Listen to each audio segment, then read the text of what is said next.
Welcome back to the show. So, the Fannie Willis Nathan Wade comedy rom com love story was one of my favorite things to watch a couple of years ago. It's funny now in hindsight, and I'm gonna play you a couple of these videos right now just because they're funny. It's amazing that so many people were literally arguing with me on the interwebs. Very few in person when this was actually when they were going after Trump.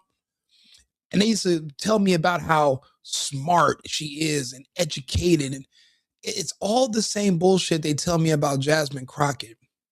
They project onto these people. They can't really show you any proof and say this is what this person has done. This is what makes them so clever. All these women do are just have really bad attitudes, bad demeanors, and you find out they're corrupt. And just watching her crash out today, it blows my mind. You know, I try to tell people that weaponizing blacks in America against white Americans, it's not new. And it's really just gay white Americans. Their political enemies are straight white Americans. But gay white Americans, they weaponize black people to go after straight white Americans, which is why you see so many black people for no real good reason at all, always attacking conservatives, attacking Trump, attacking Marjorie Taylor Greene. They just hate straight people. And you're like, why? And it's because the people that are behind them are the gay whites who tell them how much they hate white people too, and white people are so evil, and they hype them up. Because there's no way in hell the numbers don't make any sense. How can you be 13% of the population, but what is it? 98% of Trump's prosecutions are all black people going after Trump. Let's see here. There was Fannie Willis. There is Letitia James. There's Alvin Bragg. What are the odds? But let's actually get into the comedy, actually, because I mean that's funny too when you think about it. But let's bring this up, shall we? You ready to tell them what they want to hear? You all want to intimidate people from doing the right thing. She came in wearing the Muhammad Ali robe from the Thriller in Manila, which is insane. And you think that you're going to intimidate me. You all have been trying to intimidate me for 5 years, which is why I have not been able to live in my house for 5 years, because the N-word has been written on my house. Thousands of threats have come to my office. And instead of doing some legislation, when someone says, no one showed up to her house and wrote the N-word on her house. And even if they did, that does not mean you move out. You're not afraid of anybody. You're the big, bad, tough, sassy attitude. So you can't go from being unafraid, unapologetic to afraid and apologetic. You can't have it both ways. You got to pick one. This whole DEI nonsense where you hired unqualified people that don't make any sense for certain positions because you have diversity quotas. Thank God those days are over. It's not necessarily embarrassing for me per se when I watched it happen.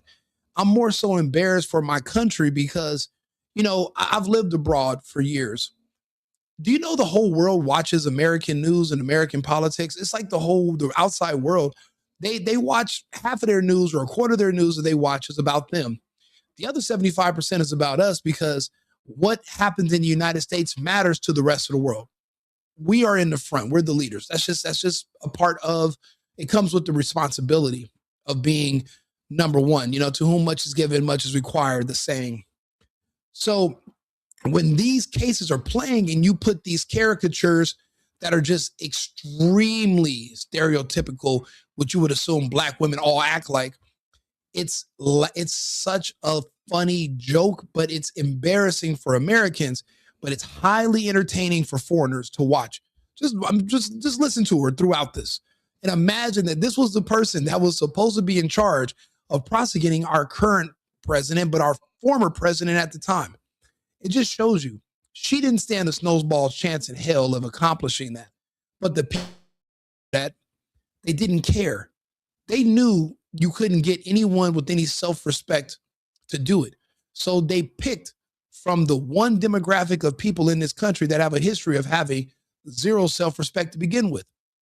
So losing your self-respect wouldn't be a big deal. You know, they have that saying that you can't shame the shameless. You couldn't get prosecutors from any other racial background to take a suicide mission like this, where you basically just fabricating charges against the former sitting president. There was only one group willing, and the proof is every single person that went after Trump was from that group. So people might say, Rico, that might be racist. Pattern recognition can never be considered racist. And if it is, then that means your problem isn't with racism. Your problem is with reality. And if you call reality racist, then that means you must not want to be a part of reality anymore, and you're suicidal, and that's not my problem. You know, we have bigger fish to fry. You go work things out with your own mental. Here, I'm just going to talk to you straight. We're going to be honest. I explained it just now. Let's get back to the comedy. Something inflammatory that you know is going to cause them to be the victims of crime, you ought to do something about it. But you see, I'm not Marjorie Taylor Greene. I ain't going to quit in a month. I ain't going. And that's the problem with going to an HBCU. You get so used to only living around and talking to other Black people, you think that that's the world. Miss Fannie Willis thought she lived in Nigeria. You live in the United States, lady. You don't get to talk and act like a fucking baboon, a hot ghetto mess. You don't get to be a hoochie mama and be considered a professional at the same time. Even if the voters will vote for you because they think you're going to insult white people for them, and that's why it's not going to stand. Sure, it might seem like we're going through the motions, but she's already been kicked off the case, and she's going to, for what she tried to do and how much she embarrassed our country down there in Fulton County, she is going to have to pay for that. I'm sorry, it's going to happen eventually. Because somebody threatened me. I took an oath to do the right thing. People came into my community and committed a crime, and I indicted them. And rest assured, if someone else comes in my community and commits a crime, I will indict them again. That's not true. All of her indictments have been either for political or for, basically to make good ratings for her office. But a lot of them also fail. The YFN, YSL cases, for example, those all failed. They spent millions of dollars and they lost their biggest suspect to house arrest. It's a clown show. It's all a joke. Actually, Young Thug and YFN Lucci should give Trump a call and tell them thank you. Remember, the reason that case ended up getting thrown out is because Trump exposed the fact that not only was Fannie Willis sleeping with the lead prosecutor, Nathan Wade, but also the victim, the drug dealer, barber that was a victim, Big Nut, he was sleeping with him too. And Trump exposed that. That literally unwound the entire case against those rappers, etc. And they owe their freedom to Trump. A bunch of people do. But you know what's crazy? They're not even respectful enough to call and say, hey, President Trump, thank you for what you did. Because these were men that were facing life on trumped-up charges. Trump exposed the corruption in the office when people looked into it and it was substantiated. Well, now you have to go through and you have to question her about all of her previous cases as well. How they're gathering their evidence. Is there any conflict of interest? She's in a conflict of interest of everything. You can't give certain people any type of power. It goes to their head and they abuse it. Fannie Willis is a perfect example of why she was better off just left somewhere making sandwiches, which is funny because that's actually what Nathan Wade said to her back a couple years ago. Take a listen. Mr. Let's go on and have the conversation. I'm just asking you whether or not it was a coincidence. Had absolutely nothing to do with this. It's interesting that we're here about this money. Mr. Wade is used to women that, as he told me one time, the only thing a woman can do for him is make him a sandwich. We would have brutal arguments about the fact that I am your equal. I don't need anything from a man. A man is not a plan. A man is a companion. And so there was tension always in our relationship, which is why I would give him his money back. I don't need anybody to foot my bills. The only man who's ever foot my bills completely is my daddy. Can you believe that this was the lead? Can you believe that not too long ago, this was the lead prosecutor going after our former sitting president, who is now the leader of the free world once again, as she sits in embarrassment and shame? The problem is the people she surrounds herself with are such lowlifes that she doesn't even feel that she's a lowlife herself. She thinks she's a little bit better than them because she surrounds herself with bums, people that are feeding into her ego and her paranoid delusions of racism and Trump supporters with pitchforks and nooses. She's like a little Smollett in a way. Take a listen to what she says today to deflect from the fact that all of her spending and all of her money laundering and all the stuff she was doing, paying Nathan Wade to go after Trump instead of going after him based on the merits, that all came up today, and she tries to reverse it and bring up somebody calling her the N-word. Bro, these people are so insecure and so they're so just they're easily insulted. They're insulted by nothing, offended by everything. Offended by a word that they say frequently 24 hours a day and pretend it's the end of the world if you hear it, but that's not working anymore. DEI is over. All that sympathy people had, because people are now tracing back the source of a lot of our issues to immigration. And who were the number one group pushing illegal immigration? The Black community kept saying, well, no one's illegal on stolen land, blah, blah, blah. And I'm looking at people like, well, if you're Black and your land is stolen, why don't you give it to them? Give it back.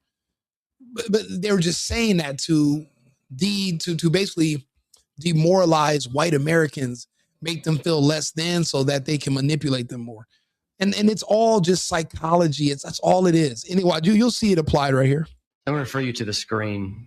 I know you said you don't approve. I don't look at this. I've never seen it. So I can't talk to you about documents I don't approve and don't review. Can't talk to you about it. Who does approve the documents in your office when invoices come in? I thought we'd been through this. I don't believe you said who reviews the invoices and approves the invoices in your office. First of all, I have no firsthand knowledge of it. You have no firsthand knowledge. You want me to testify about something I don't have any firsthand knowledge of? I'm asking. I'm going to refer you to the screen. I know you said you don't approve. I don't look at this. I've never seen it. So I can't talk to you about documents I don't approve and don't review. Can't talk to you about it. Who does approve the documents in your office when invoices come in? I thought we'd been through this. I don't believe you said who reviews the invoices and approves the invoices in your office. First of all, I have no firsthand knowledge of it. You have no screen. I don't review those documents, so you're asking me to look at documents that I haven't for the first time. What I can tell you is that I allowed Mr. Wade to bill 160 hours a week, and then Mr. Wade would be the first one in the office making sure that my staff arrived. He corrected their behavior. Hilarious. Okay, so the average work week is 40 hours in a week. She allowed him to bill for 168 hours per week. And I wonder how much, let me look that up. How much was Nathan Wade paid per week hourly at $168 per hour? Question mark. Let's see what good old Chat GPT says. GPT. Okay. Times. So he was paid roughly $7,000 per week. $168 per, well, let's see here. No, 168 hours. No, 168 hours per week. Look up how much he was paid. This is a huge scandal.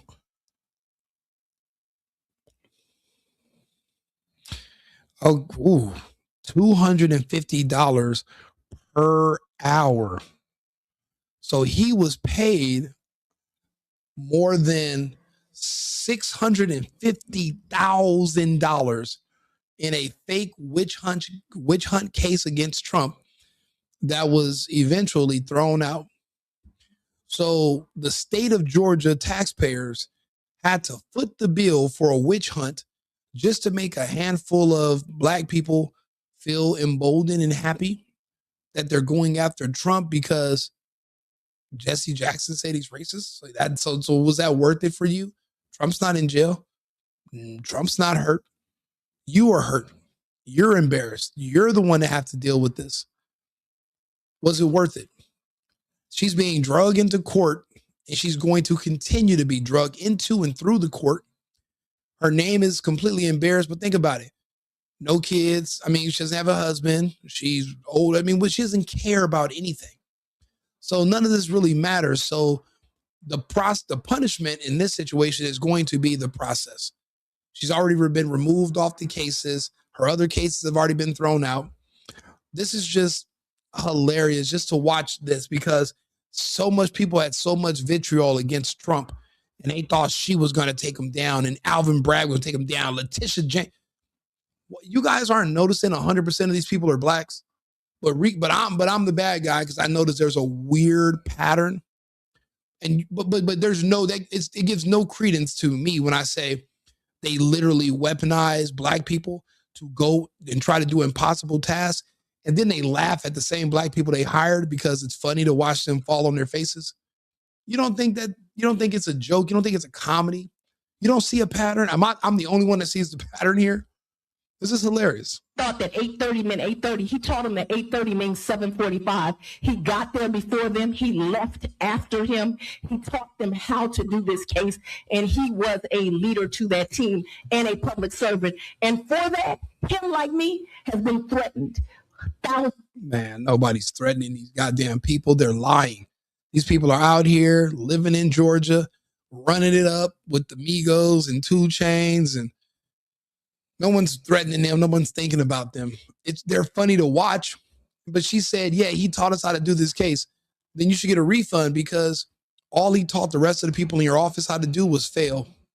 Of times. You want something to investigate as a legislature? Investigate how many times they called me the N-word. Why don't you investigate that? Why don't you? Who's they?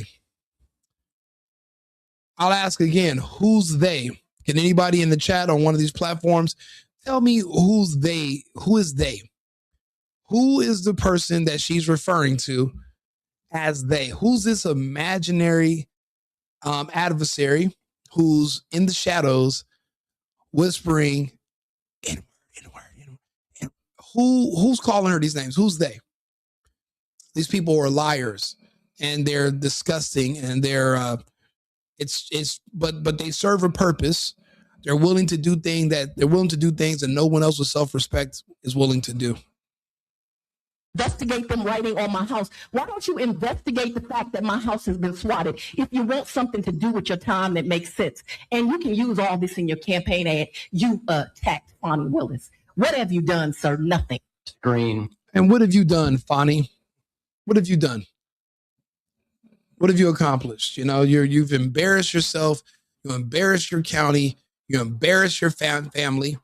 You tried to throw your weight around. Even though you got it on you, you don't weigh enough. And Trump is still free as a bird and he's the president. You fucking lost. You lost. And let this be a lesson to other people who are willing to take money to go ahead and throw their family and their name under the bus. This should be a lesson to you. There's going to be an example made out of her, out of Alvin Bragg, out of Letitia James. Yeah, we lost. We had a couple cases thrown out because of the judges. That's still not going to stop the momentum of the administration. The proof is there for her mortgage fraud stuff. And FANI is already cooked. She's already off these cases.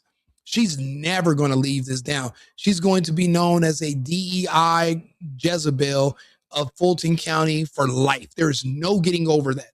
Someone called her a DEI Jezebel. That's embarrassing. You know, she's older. She has kids. That's going to follow you. Anytime one of your kids gets in an argument, they're going to be like, well, shit, at least my mom's not a DEI Jezebel. Now your whole family lost the argument. All because you wanted to go after Trump for something that didn't happen. Oh, he was trying to stop the election. That's his fucking right to challenge results. You're supposed to. But you see, these people aren't real Americans, so they don't respect our values. They don't respect how our country works. They don't respect our rule of law. That's why they want the borders open. They want to decriminalize crime. They don't really care. That's why her county is one of the violent, when it has high rates of crime, because of people like her. No, we are not going to take it easy on her. We're not going to just let her live. We're going to laugh and we're going to make examples out of this, because there will be others in the future. And we want them to think 2 or 3 times and think about these examples before they let themselves pick money over self-respect. Everyone else that they tried to take these cases, Asians, Mexican lawyers, Jewish lawyers, all kind, Cambodian lawyers, they tried everybody. But guess who's the only people talking about we're going to take the money? So Weezer takes it. Weezer takes your money, sir. And start dancing. No, fuck out of here. You see who jumped up and happily took it, and now they're all living in shame. Trump is still free, and they look like idiots. I could have called this a long time ago. This wasn't rocket science. Do me a favor, leave a comment, like and subscribe, share the video. Trump came out on top. I just wanted to make this little video just so we could laugh at FANI together. Hilarious. But I called it. I said this is how it was going to turn out a couple years ago. I was absolutely right. I'm glad I put this on record. This is on historical record that I did call this. And you can always go back and look at my posts on Instagram, Right-Wing Rico. They're all there talking about FANI Willis. This is hilarious. Like and subscribe. Push me into the algorithm by hitting the like button. The Single Boyfriend on YouTube or Right-Wing Rico, either one. I'll be back on live in about 20 minutes. I'll see you guys again shortly. And remember, America first, America only. I've been needing to find a new apartment, which has not been easy with credit as bad as mine. Luckily, I found cosigning.com. They connected me with a cosigner who helped me get my dream apartment for me and my dog. I just paid a small fee and was able to move in fast. Get the cosigner you need for the apartment you want. Check out cosigning.com today.